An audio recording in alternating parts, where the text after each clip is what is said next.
Robert Talks. Robert Talks. Está no ar o programa George Robert Talks. A pessoa que me apresentou o meu convidado de hoje foi o ator e hairstylist Alex Palmeira. Muito obrigado, meu querido. Hoje vamos conhecer a história de um homem que é sucesso absoluto nos trabalhos que desenvolve, na TV, no teatro e no cinema. Eu falo do ator, produtor e dramaturgo Zé Wendel. George Robert Talks. Zé Wendel, é com muito prazer que hoje eu recebo você aqui no nosso estúdio. Muito obrigado. Eu sei que você tem uma agenda lotada e cheia de compromissos. E com certeza você está fazendo a maior diferença. A gente tem acompanhado o seu trabalho. Então, olha, muito obrigado. Obrigado você, Jorge, pelo convite, a toda a audiência do seu programa. Boa noite a todo mundo, a todos os brasileiros do mundo afora, os brasileiros do Brasil que também estão vendo esse programa. É um prazer estar aqui falando com você. Obrigado, obrigado. Eu sempre digo que são brasileiros cidadãos do mundo, né? Porque todo mundo assiste, então ninguém fica triste. Vamos lá, então. É isso aí. Sabemos que para você chegar onde você chegou hoje, que a gente está te acompanhando no ar, tudo que você vem fazendo aí na Globo, tem uma trajetória linda. Então, vamos fazer uma viagem ao passado e conta pra gente como foi a infância de Zé Wendel. Jorge, eu sou paraibano, de uma cidade chamada Cacimba de Dentro, que é o interior da Paraíba, uma cidade de 15 mil habitantes. Filho de uma mãe solteira, professora, e que se mudou para Campina Grande, que é a segunda cidade do estado da Paraíba, depois de João Pessoa, a capital. E fui criado em Campina Grande. E lá eu comecei a fazer teatro. Mas eu sempre tive um fascínio pela TV, pelas novelas.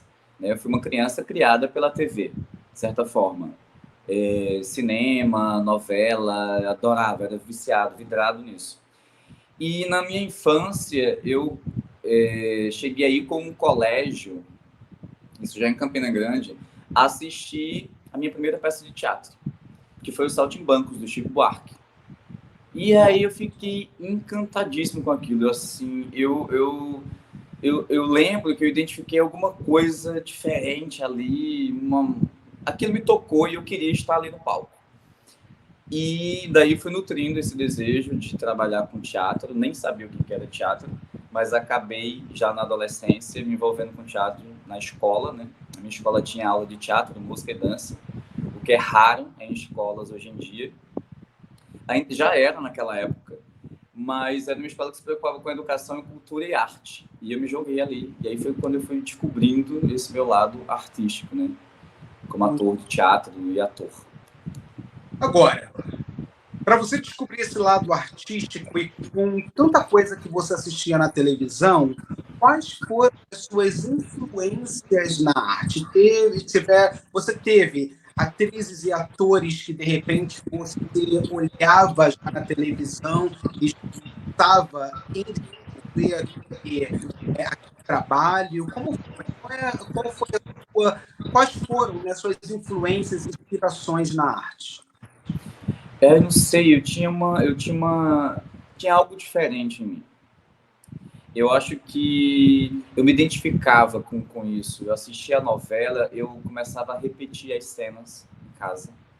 Eu lembro que eu imitava muito a novela. Uma vez eu vi a reprise no Vale a Pena Ver de Novo, que é um horário da Globo que passa à tarde, nas reprises das novelas.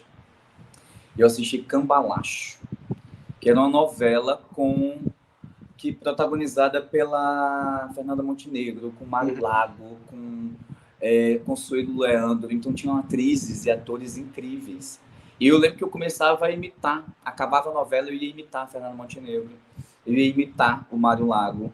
Então essa galera, para mim, era referência. Desi Gonçalves, Consuelo Leandro, Mário Lago. Só a galera já mais... Eu novinho, mas assim, já ficava de olho nessa galera já das antigas, os veteranos. A Fernanda Montenegro, a Marília Pêra, Mulheres de Areia também mexeu muito comigo, eu não perdi um capítulo da novela. Eu lembro que eu gostava muito das atuações da Glória Pires, que para mim é uma das maiores atrizes do Brasil. E eu tinha muitas... o Daniel Dantas também era um cara que me chamava muita atenção. Enfim, todos esses grandes atores da Globo, que também são atores de teatro, uma galera aqui do Brasil, atores que se dedicaram tanto à TV quanto ao teatro, isso me instigava muito, sabe? Eu lembro que quando eu vi Que Rei Sou Eu era muito criança, e o Ravengá, que era o personagem do Abu Janra, nossa, aquilo ali para mim era um espetáculo.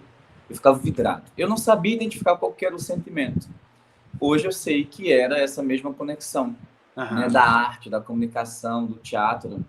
E só quando eu comecei a fazer foi que eu fui entendendo isso. Então, eu dou graças, assim, graças a Deus que a gente tem grandes atores e atrizes e pessoas que se importam com a arte, com o teatro, se dedicam e que resistem. Porque é uma profissão muito árdua, mas assim, são atores e atrizes assim, que realmente eu tiro o chapéu e que foram e ainda são, muitos desses que eu citei já partiram do plano espiritual, mas foram e ainda são para mim referências, sabe? É muito bom você falar sobre isso, quando a gente fala em referências, né? Porque hoje, quando a gente chega para um jovem e fala para ele assim, o que você, um jovem que eu falo já na idade de 15, 16 anos, naquele momento em que a gente é crucial para a gente escolher uma carreira. Uhum.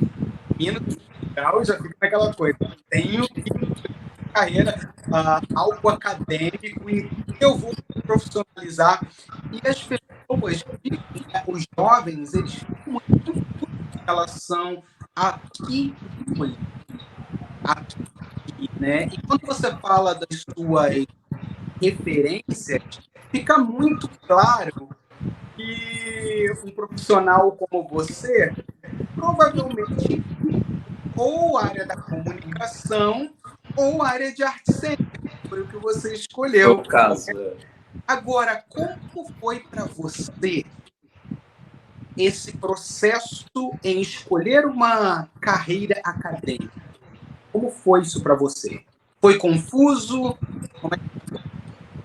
Não, eu já tinha muita certeza assim dentro de mim, mas eu lembro que eu pensava que eu precisava ter mais certeza ainda, porque eu já tinha paixão, mas eu tinha que planejar uma carreira, né? E como fazer isso sozinho? Porque minha mãe na minha família não tem artista. A minha mãe é uma professora, uma pessoa simples, gostava muito de ler. Eu tive contato com muitos livros por causa dela, etc. Mas eu já começava ali já a pensar, a planejar como fazer a minha carreira. Fiz vários testes vocacionais, porque eu queria realmente saber se era aquilo. Eu sou libriano, então fiquei ali dando voltas. Dando voltas, pensando como é que eu vou fazer. É isso mesmo. Qual que é o curso mais próximo da minha área? Porque em Campina Grande, na época, eu morava lá, e quando eu fui fazer vestibular, não tinha faculdade de artes cênicas. Nem lá, nem em João Pessoa. O mais próximo era Salvador, na Bahia, e Recife, Pernambuco. Aí, já fazia teatro, já estava fazendo teatro. Um teatro semi-profissional, ali em Campina Grande. E, enfim, já fazia parte de algumas companhias de teatro. E decidi fazer jornalismo, desculpa. Fui fazer jornalismo, que era a coisa mais próxima da área da comunicação, do teatro, da arte. Mas também não consegui continuar. E aí eu decidi, me mandar para o Rio de Janeiro. Vou me debandar para o Rio de Janeiro. Já que eu tenho que sair, se eu for para Bahia ou para Recife, então é logo que eu vá para um lugar onde haja um mercado de trabalho. Que é Rio ou São Paulo. Ainda é Rio ou São Paulo no Brasil. Óbvio que hoje em dia a gente tem muitas companhias de teatro em vários lugares, em Natal, Rio Grande do Norte, em Recife, em Salvador, em Fortaleza, até em Campina Grande. João Pessoa tem mais, Minas Gerais, o próprio Rio Grande do Sul. O Brasil é bem no norte também, enfim. Principalmente as capitais brasileiras, hoje em dia, existe muita companhia de teatro. Mas o Rio de Janeiro e São Paulo ainda são os polos, entendeu? Então eu falei, bem, então vou para o Rio de Janeiro fazer artes cênicas. Um amigo meu falou que estava rolando vestibular para a Unirio. Eu nem sabia que existia Arcos da Lapa, eu só sabia que tinha o Cristo e o Maracanã, porque tinha como não saber. E me mandei para o Rio, eu tinha família em São Paulo, já tinha uns amigos que tinham vindo para o Rio de Janeiro, que hoje também trabalham com teatro. Um deles é dos musicais aqui no Rio de Janeiro, o outro também tem o trabalho individual dele, também faz parte da minha companhia de teatro aqui no Rio. E nós viemos, eu vim depois deles. E vim para fazer artes cênicas, porque eu queria realmente me profissionalizar. Eu queria um diploma de artes cênicas, eu queria ter contato com a teoria do teatro, com os grandes autores. E isso sozinho seria um trabalho mais árduo de fazer. Então, eu segui por esse caminho. Eu comecei a planejar isso. Eu tinha essa ideia de que se era para me profissionalizar, eu deveria realmente ir para um lugar onde eu tivesse oportunidade de trabalho. E, como eu era jovem ainda, quer dizer, ainda sou jovem, mas eu tinha 20 anos. Eu tenho 40. Então, eu falei, cara, eu vou me mandar para lá, é agora ou nunca. Eu tinha que construir uma carreira, eu queria desenvolver minhas habilidades, o meu talento, sabe? Então, entrar numa faculdade de arte, onde eu tive contato, onde eu podia ter contato com um monte de produtores, de diretores, de atores. Já tinha muita gente da TV que estudava na faculdade, a Camila Pitanga fazia faculdade, o André Paz Leme, que é um dos maiores diretores de teatro daqui do Rio de Janeiro no momento, também trabalhava lá. Vários outros, o Moacir Chaves, grandes diretores. Então, para mim, foi assim a melhor opção que eu tinha e que eu tive de fazer assim, naquele momento. Que bom! Como foi para sua mãe você chegar para sua mãe e falar assim: mãe, estou indo para o Rio de Janeiro.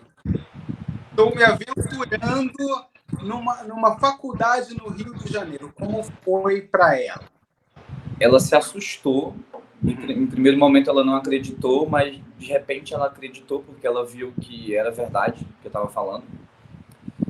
E se emocionou muito. No dia que eu vim embora para o Rio, ela me abraçou. Eu nunca vi minha mãe chorar. Nesse dia ela chorou muito, me abraçou muito forte e falou que o que eu precisasse e que ela pudesse, que tivesse ao alcance dela, o que ela pudesse fazer por mim, ela faria. E isso para mim foi assim muito forte, assim, foi o que me manteve e o que me mantém de certa forma, esse apoio dela. Em alguns momentos ela criticava muito, ela falava: isso não vai dar dinheiro, porque o teatro é muito difícil, porque você precisa fazer um concurso público, você não tem herança, então vai estudar, vai fazer outra coisa, faz um outro curso, trabalha com outra coisa. Mas quando eu comecei a emendar um trabalho no outro, tanto no teatro quanto na TV, a TV já é outro movimento que eu tenho feito. E é mais recente que o teatro. O teatro, eu fiz muito teatro, eu rodei muito o país. São 13 anos na mesma companhia, com peças incríveis de autores nacionais, peças premiadas. E quando ela começou a ver esse retorno, tanto financeiro quanto midiático, digamos assim, porque saiu no jornal, aí saiu uma reportagem. Então ela começou a valorizar mesmo e ver que era algo sério, que tinha uma seriedade, um profissionalismo ali. Então ela começou a respeitar mais, sabe? Muito legal. É bom você falar sobre isso, porque é complicado falar para o nosso país, né? Praticamente a mesma faixa, né? Em termos de idade. Quando a gente fala para o nosso país, olha, eu vou seguir isso. O pai e a mãe da gente, é verdade, eles sonham algo que eles gostariam de ser. Para eles aceitarem isso, é um processo difícil. Tem que provar. Tem que provar. E a minha mãe, ela fazendo essas ressalvas, que ela dizia: mas será que isso vai dar dinheiro? Mas você tem que fazer outra coisa. Faz um concurso também, e não sei o que, não sei o que lá. E eu falava, mãe, mas como é que eu vou? Aí eu passo no concurso público, como é que eu vou conciliar um concurso público com a carreira artística? É impossível. Ou eu me dedico à carreira artística por completo e faço valer, ou eu faço concurso público. Mas existe esse medo, né? Porque os pais querem o melhor pra gente, né? Querem a nossa segurança. Você sabe de uma coisa? Desculpa te cortar. Algo que é muito interessante no programa é justamente isso. Quando a gente chega num ponto onde o nosso público consegue entender que toda a história que você está contando é baseado no acreditar. E muita gente acredita. Gente, independente de como vocês são do Brasil, quando vocês acreditam, quando vocês têm uma meta, é possível. A gente realiza. Isso, sabe, Zé Wendel, é uma fonte de inspiração. Jorge, eu tenho o ator em si já tem uma crença em algo no invisível, no inexistente, muito forte. Que a gente trabalha com sentimento, com criação. A gente, quando cria um personagem, a gente acredita em coisas que não são nossas, a gente cria realidades que não são nossas. Então, a gente já crê no invisível, a gente já crê no que não existe. A gente trabalha com a fé cênica, que a gente chama. Então, se a gente já tem essa fé. E eu sempre acreditei. Acreditar em sonho é uma coisa, parece que idiota, né, para muitas pessoas, ou uma perda de tempo para outras. Mas tudo é sonho. Tem um autor português, eu acho que é espanhol, me perdoa agora, não sei exatamente, o Calderón de la Barca, eu acho que é espanhol. E ele escreveu A Vida é Sonho, que é um clássico. E ele fala isso, que tudo é sonho, a vida é sonho. Porque tudo que é pensado é sonhado de alguma forma. O celular, a caneta, a roupa, o botão, o encaixe, tudo foi idealizado e virou alguma coisa, né? Se transformou em real, virou realidade.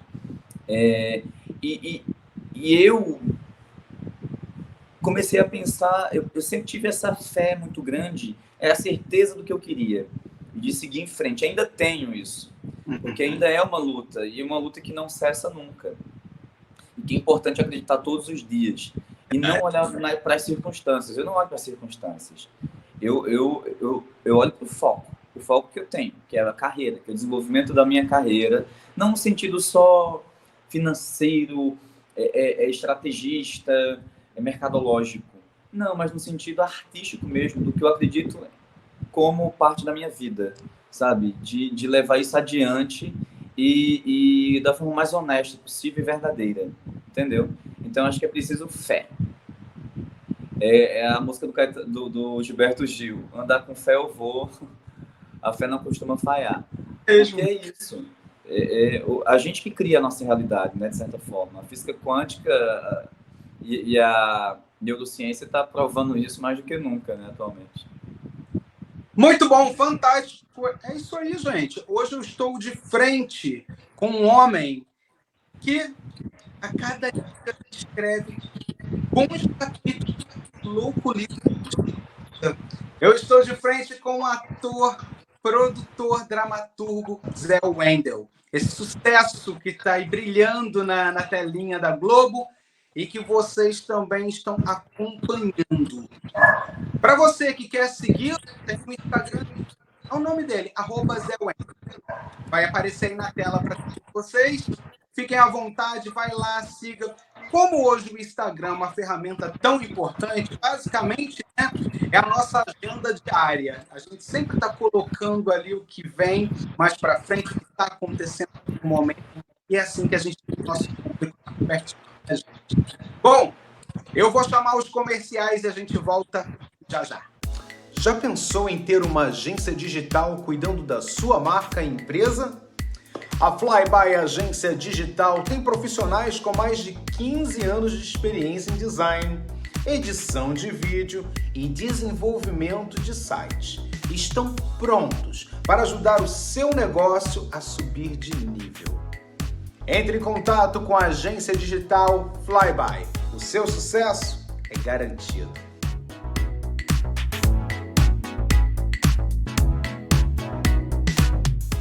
Bem-vindos à barbearia do Carioca. Nosso ambiente aconchegante garante uma experiência agradável e descontraída.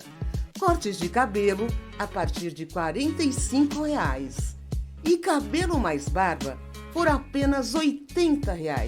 E também oferecemos vários serviços para ajudá-lo a encontrar o estilo que melhor se adapta a você. Venha nos visitar e experimente nossos serviços excepcionais a preços acessíveis. Você merece essa experiência. Olá, hoje eu venho conversar com você que se preocupa com a sua beleza. Frequentar uma clínica com profissionais qualificados é a melhor coisa. Procure a clínica Face Corpo. Deixe aqui o seu recado. Entre pelo Instagram, @facecorpo e marque a sua visita. Lá você vai ter a oportunidade em conhecer toda a linha de tratamento que eles te oferecem. E o melhor, gente, nada melhor do que estar de bem com a vida e sair se amando mais. É por isso que eu, apresentador George Roberts, recomendo a clínica Face Corpo.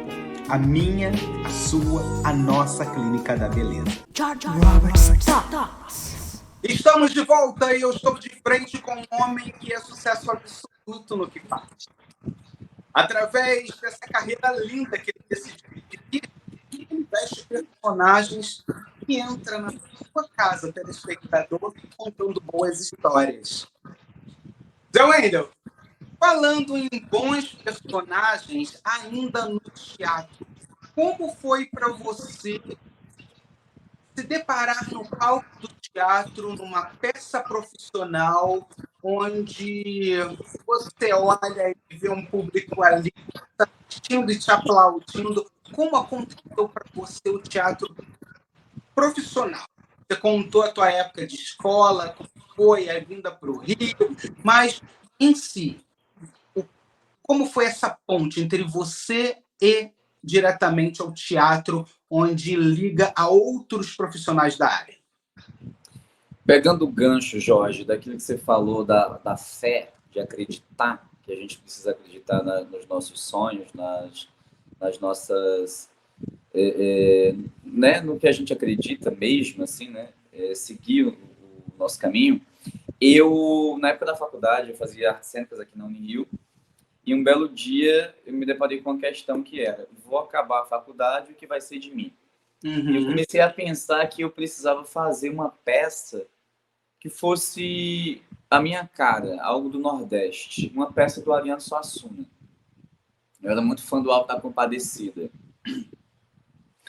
Aí fiquei com aquilo na cabeça, eu falei: meu Deus, eu tinha que fazer uma peça do Suassuna, eu tinha que ficar em cartaz no CCBB, isso seria muito bom para mim, porque as pessoas iam ver o meu trabalho. Porque eu sou um ator nordestino, então isso ia ser bacana. E calhou de que no último ano da faculdade surgiu uma oportunidade de fazer um teste para uma peça do Ariano Suassuna.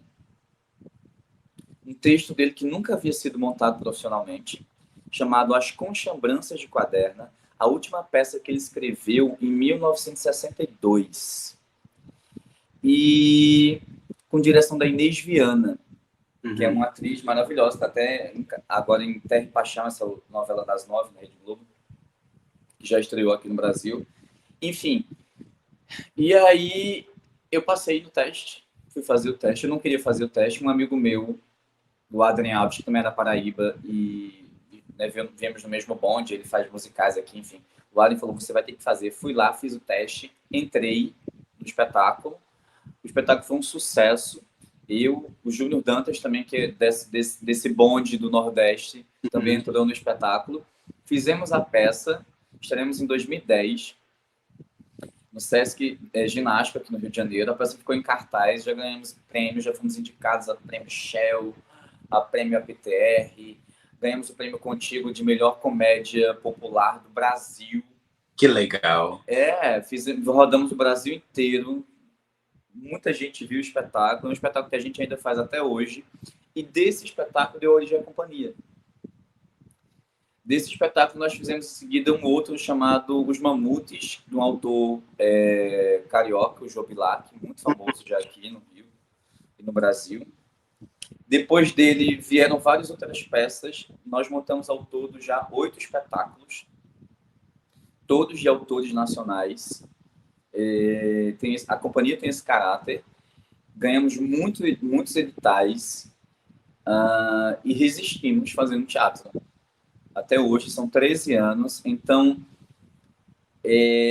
acreditei e de alguma forma eu não sou dessa filosofia do mentalizar, do positivismo, mas eu acho que de alguma forma isso faz sentido e está dentro da gente, e quando a gente acredita, não tem conversa.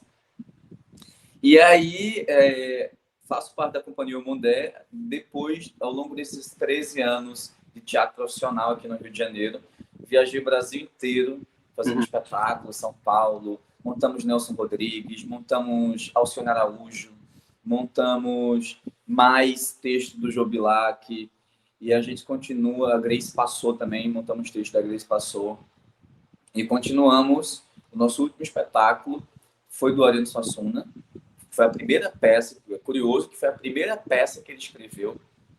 Nós começamos com a última peça do Ariano, e o nosso último espetáculo foi a primeira peça que ele escreveu, chamado Alto de João da Cruz, que é um Fausto sertanejo, inspirado no Fausto do Goethe, que é um autor alemão. Muito bom. E a peça é um sucesso. Enfim, durante esse período eu também trabalhei com outros diretores aqui no Rio de Janeiro, o André Paz Leme, o João Falcão, o Gilberto Gavronski, a Joana Lebreiro, e fiquei muito tempo no teatro. Aí daí eu comecei depois eu falei, não, peraí, eu preciso agora ir para o audiovisual. Então, vamos, como é que eu faço? Por onde vou? Legal. Bom, algo que me chamou muita atenção ao estudar sobre a carreira, que você, além de tudo, você produz, né? Você atua e produz. Tem 2 solos que parece que marcaram você, que é o hétero e também o solo Cabra Macho. Por que veio, como surgiu, como veio aí na sua mente em produzir e também atuar nesses dois projetos? Eu precisava trabalhar. Mesmo na companhia, eu queria ter um trabalho meu. Um trabalho que eu pudesse, em paralelo à companhia, quando não estivesse trabalhando com a companhia, pudesse estar fazendo o meu próprio trabalho. E aí, a gente estava num período bem conturbado político aqui no Brasil, no Rio de Janeiro, onde se ameaçava acabar com o Ministério da Cultura, que de fato aconteceu nesses últimos 4 anos de governo. Um desmonte cultural muito intenso e que mexeu e desestruturou muito a classe artística. Verdade. E aí eu comecei a pensar nessa época, eu falei, cara, eu sou nordestino, eu sou um artista, então eu preciso de alguma forma trabalhar, falar o que eu penso. Eu tinha muita coisa atravessada e eu queria falar. E aí eu falei, não, tem que fazer um monólogo, tem que fazer um texto, um solo, alguma coisa que eu possa falar o que eu penso e essa explosão. Porque assim, um ator é só aquele que decora. Não necessariamente. A gente tem muito o que dizer. E eu gosto de escrever. Então, eu desenvolvi o Hétero. Ele tem o título inicial era A Queda. Aí depois eu mudei para o Hétero, porque eu brinco com a coisa, esse título é uma brincadeira irônica com a questão do machismo estrutural. Porque eu falo muito do machismo no interior do Nordeste, dentro da peça. Eu falo muito da questão da sexualidade e do machismo em nossa sociedade, né? Na sociedade brasileira, que ainda é um país muito machista, enfim. E aí eu criei uma estrutura que criticava esse machismo estrutural. Enfim. E desenvolvi o Hétero, todo baseado na cultura do repente do cordel. Ele tem essa rima da prosa do cordel. E foi um sucesso. A gente fez por financiamento coletivo, porque não tinha dinheiro, mas foi um sucesso. A primeira temporada foi no Café Pequeno, um teatro lá no Leblon. Depois a gente foi para o Dulcina, que é um teatro de 600 lugares. E na nossa... Não, quase 500. E na nossa estreia a gente tinha 300 e poucas pessoas na plateia. Um espetáculo que a gente fez uma temporada alternativa. Então era um espetáculo alternativo. Era um espetáculo, digamos assim, off-Broadway. Mas ele fez muito sucesso. E depois veio o Cabra Macho a convite do Itaú Cultural. O pessoal a curadoria do Itaú Cultural conheceu o Hétero, gostou muito do projeto e pediu um derivado. E aí eu fiz um derivado do Hétero. Eu fiz um recorte do Hétero, de um episódio de homofobia que eu sofri na infância, porque eu imitava tudo. Eu imitava a Fernanda Montenegro, eu imitava o Mário Lago, mas eu imitava a Xuxa também. Aí eu comecei a contar esse episódio. A partir daí eu desenvolvi um episódio questionando a religião, o preconceito de homofobia, e também no mesmo caminho da estrutura da prosa rimada, do cordel, por ser nordestino. E foi um sucesso. Esse projeto a gente apresentou online durante a pandemia, 2021, no site do Itaú Cultural, e o projeto Cena Agora Encruzilhada Nordeste, que foi para o Nordeste inteiro, foi transmitido para o Nordeste inteiro, uma loucura, foi muito bom. E eu sou muito feliz com esses dois projetos, porque é bom, né, quando a gente realiza as coisas que a gente sonha. Verdade. Sabe? Quando a gente idealiza, é melhor do que não fazer. E quando faz e é sucesso, é melhor ainda. Porque foi muito sucesso. Até hoje eu recebo mensagem das pessoas dizendo, e quando é que volta? Porque eu me identifiquei muito que o senhor contou minha história. O Hétero, ele fala da imigração. É um personagem chamado Fulano de Tal. Ele sai do interior do Brasil para ganhar vida na cidade grande. Então ainda tem essa questão da imigração, né? Do sonho, do sonho do interiorano, né? De aparecer na televisão. Que tem isso, ele sai de casa que ele quer virar ator de novela. Então ele vai para Hollywood brasileira, que é o Rio de Janeiro. E tem toda essa brincadeira de fantasia com realidade. O texto foi muito elogiado pela crítica. A gente fez 3 temporadas aqui no Rio. Pretendo voltar, quem sabe. Vamos ver. É isso aí. Muitos projetos, né? Muitos projetos. E com todo esse sucesso, como você foi parar na TV? Vamos lá, né? Matar a curiosidade do meu pessoal aqui. Como você foi parar na TV? Gente, olha, vamos fazer aqui, né? Em 2012, ele participou de Malhação, programa de televisão, Encontro. Depois ele veio para 2016. Ele fez a novela Velho. Ele era o Zé. Depois veio para 2021, Um Lugar ao Sol. 2022, Pantanal, foi sucesso absoluto. E também em 2023 está aí, Cine Hollywood, algum para uma série para vocês que estão cidadãos do mundo, fora do Brasil, claro, ainda Hollywood, e que estão acompanhando também a novela Vai na Fé, que ele faz o personagem Charles Pierre. Como chegou na televisão? Como foi aí esse start na TV? Olha, Jorge, a TV é um lugar que você ganha visibilidade, né? Todo mundo te vê e todo mundo quer te ver no teatro depois.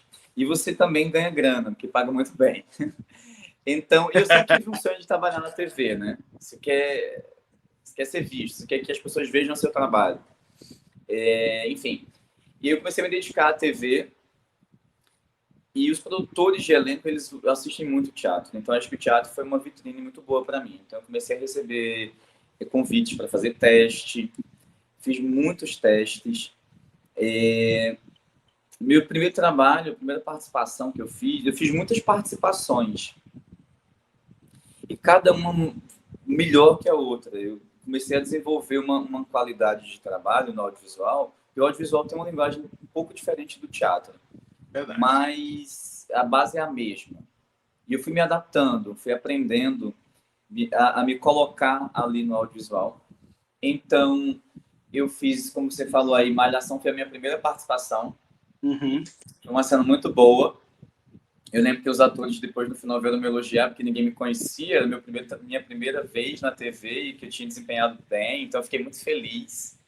E agora fazendo Vai na Fé foi muito curioso, porque ano passado eu fiz o teste para um personagem do Vai na Fé e não rolou, porque eles queriam alguém que imprimisse mais velho no vídeo.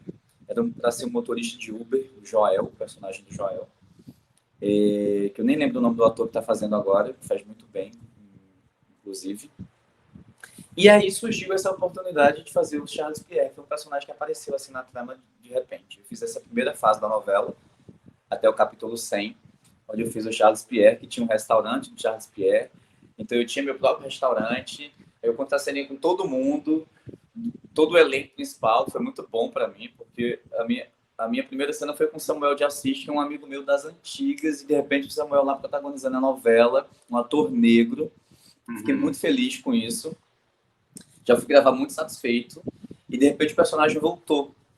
E aí já voltou no restaurante, que a nossa cena tinha sido na delegacia, uma história de um queijo mofado, que alguém reclamava que o queijo estava mofado, mas na verdade não era um queijo mofado, era o Roquefort, que é um queijo maravilhoso.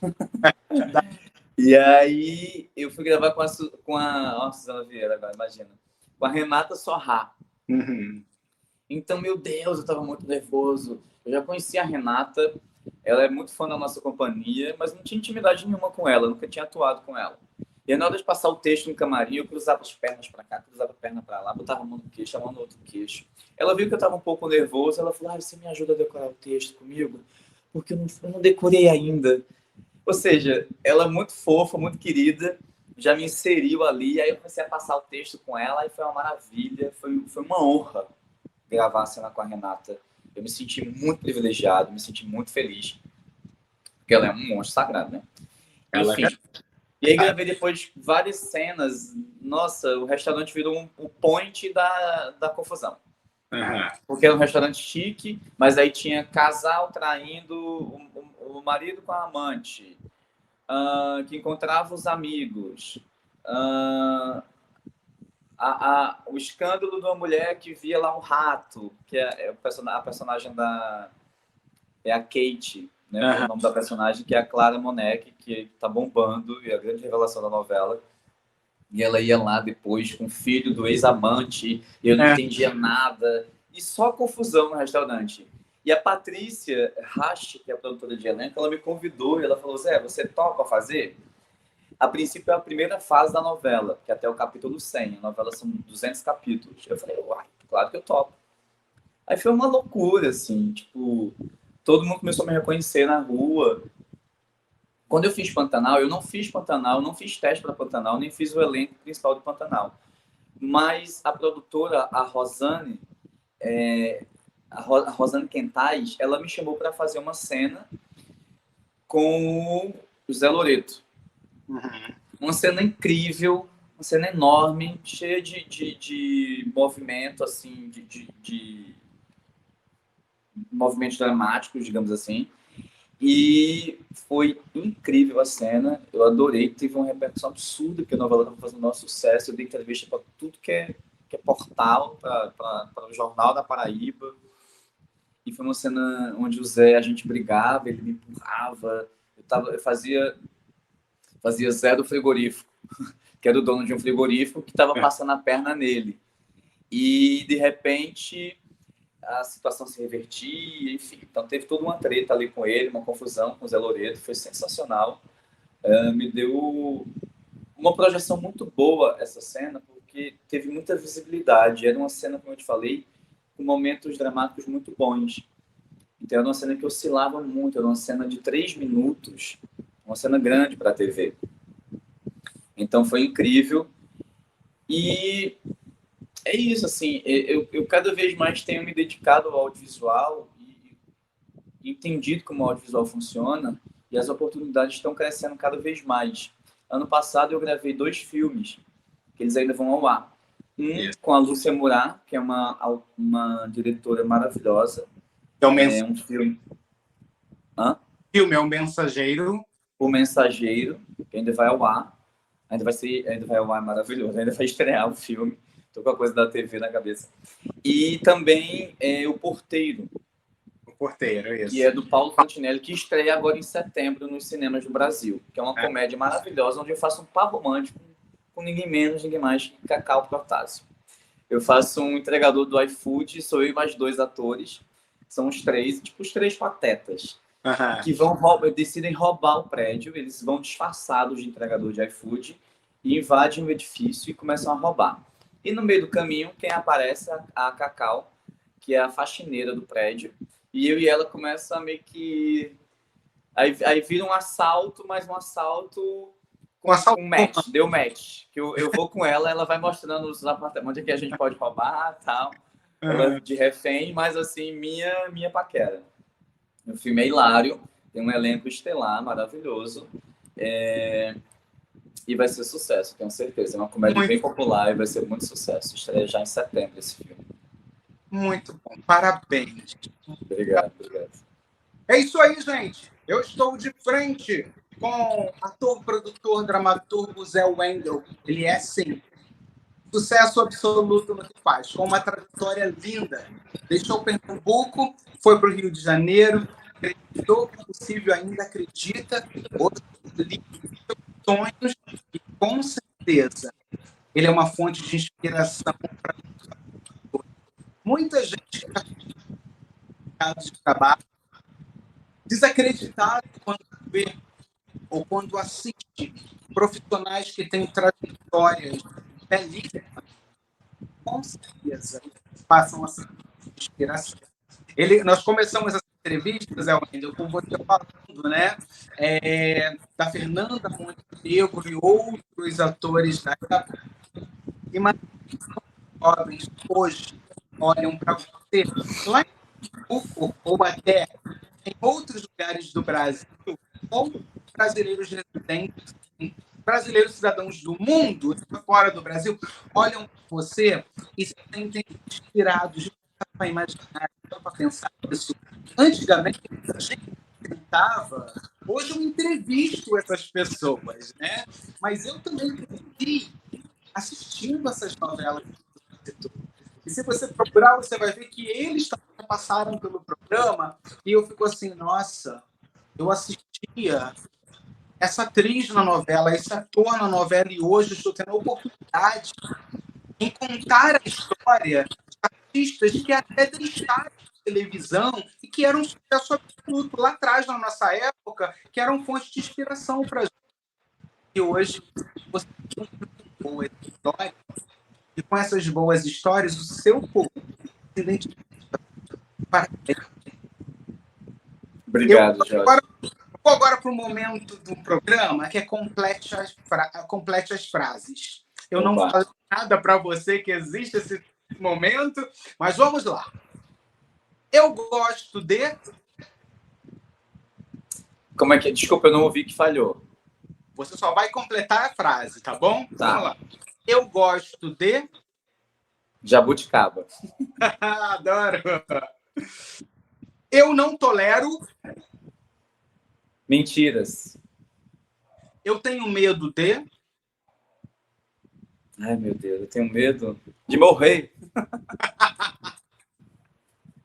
Se eu fosse para uma ilha deserta, eu levaria... Muita comida. E água de coco. E Wi-Fi. Wi-Fi, pelo amor de Deus. Olha, isso aí seria milagroso, hein? A arte, para mim, é... A minha vida. Se eu não fosse ator, produtor e dramaturgo, eu seria... Ator, produtor e dramaturgo. Não, tudo bem. Eu seria, talvez, dentista. Eu me defino um homem... Íntegro. Para mim, Deus... Tudo. Querido. É minha força. É minha força. É o meu foco. É a minha verdade. É o que eu acredito como verdade. E que esse tudo, esse foco, essa verdade, essa energia que movimenta o mundo, possa cada dia fazer com que você sinta mais realizado. É isso que eu posso, em meu nome e em nome da equipe de George Robert Talks. Muito obrigado por você tirar uma horinha da sua vida e vir bater papo comigo, contar a sua história para muitos brasileiros. Eu sempre falo isso nos meus programas, ou qualquer entrevista, né, em programas do Brasil quanto aqui, eu falo, nós temos dificuldade em escrevermos bons capítulos da vida. E foi isso que eu falei, que você hoje está contando esses bons capítulos para o mundo. Então, na arquibancada do jogo da vida, os aplausos de pé, e te parabenizo por todo o seu sucesso. Parabéns por você ser quem é, por estar fazendo esse sucesso, por melhor e o maior de tudo, por você acreditar que vale a pena e que é urgente.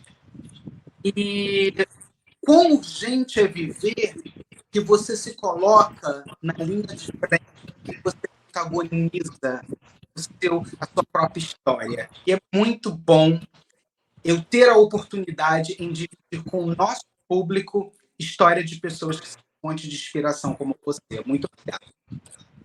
Jorge, muito obrigado pelo convite. Eu acho que é importante a gente fazer sempre essa troca. Eu nunca desperdicei nenhuma oportunidade. Eu acho que a gente tem que ter muito amor e respeito e pelas pessoas e valorizar as trocas, sabe? Eu acho importante. Eu adorei te conhecer, adorei o seu programa, adorei sua energia, saber que você é um cara batalhador que está aí nos Estados Unidos, que acredita nos seus sonhos.